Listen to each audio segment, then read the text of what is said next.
মধ্যরাতে শেষ হচ্ছে চতুর্থ ধাপের উপজেলা নির্বাচনের প্রচারণা। শেষ মুহূর্তে ভোটারদের টানতে বাড়ি বাড়ি ছুটছেন প্রার্থীরা। একে অন্যের বিরুদ্ধে করছেন পাল্টাপাল্টি অভিযোগও। পছন্দের প্রার্থীকে বেছে নিতে সুষ্ঠু নির্বাচন নিশ্চিতের দাবি ভোটারদের। এদিকে প্রস্তুতি সম্পন্নের কথা জানিয়েছে নির্বাচন কমিশন।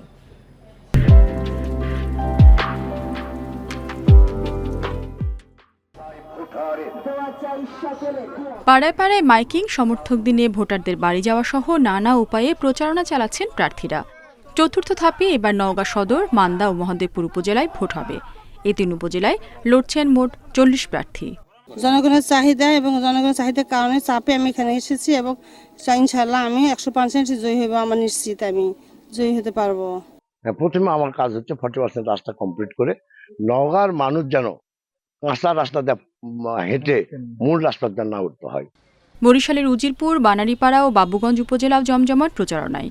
এর মধ্যে উজিরপুর উপজেলায় বর্তমান উপজেলা চেয়ারম্যান সহ প্রাক্তন 2 চেয়ারম্যান ক্ষমতায় ফিরে পেতে প্রার্থী হয়েছেন। ভোটারদের চাওয়াতেই প্রার্থী হয়েছেন দাবি 3 জনেরই। জনগণ আমার উপর অত্যন্ত খুশি, যে কারণে আমি জনগণকে উপেক্ষা করতে পারি নাই। আমি জনগণের কাছে এই জন্য বছর আমি দাঁড়িয়েছি, জনগণকে আবার সেবা দেওয়ার জন্য।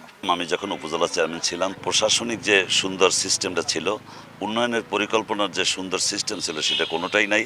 ওটাকে পুনর্বহাল করার জন্য এবার মূলত ফিরে আসা। এদিকে পছন্দের প্রার্থীকে বেছে নিতে সুষ্ঠু নির্বাচন নিশ্চিতের দাবি ভোটারদের। বিভিন্ন ডেটে যে নির্বাচনগুলো হয়েছে সেখানে অত্যন্ত সুষ্ঠুভাবে নির্বাচন হয়েছে। আমরাও আশা করি এখানে সুষ্ঠুভাবে নির্বাচন হবে। 3 উপজেলায় 190 ভোট কেন্দ্রের মধ্যে 40 ভাগই গুরুত্বপূর্ণ বলছে প্রশাসন।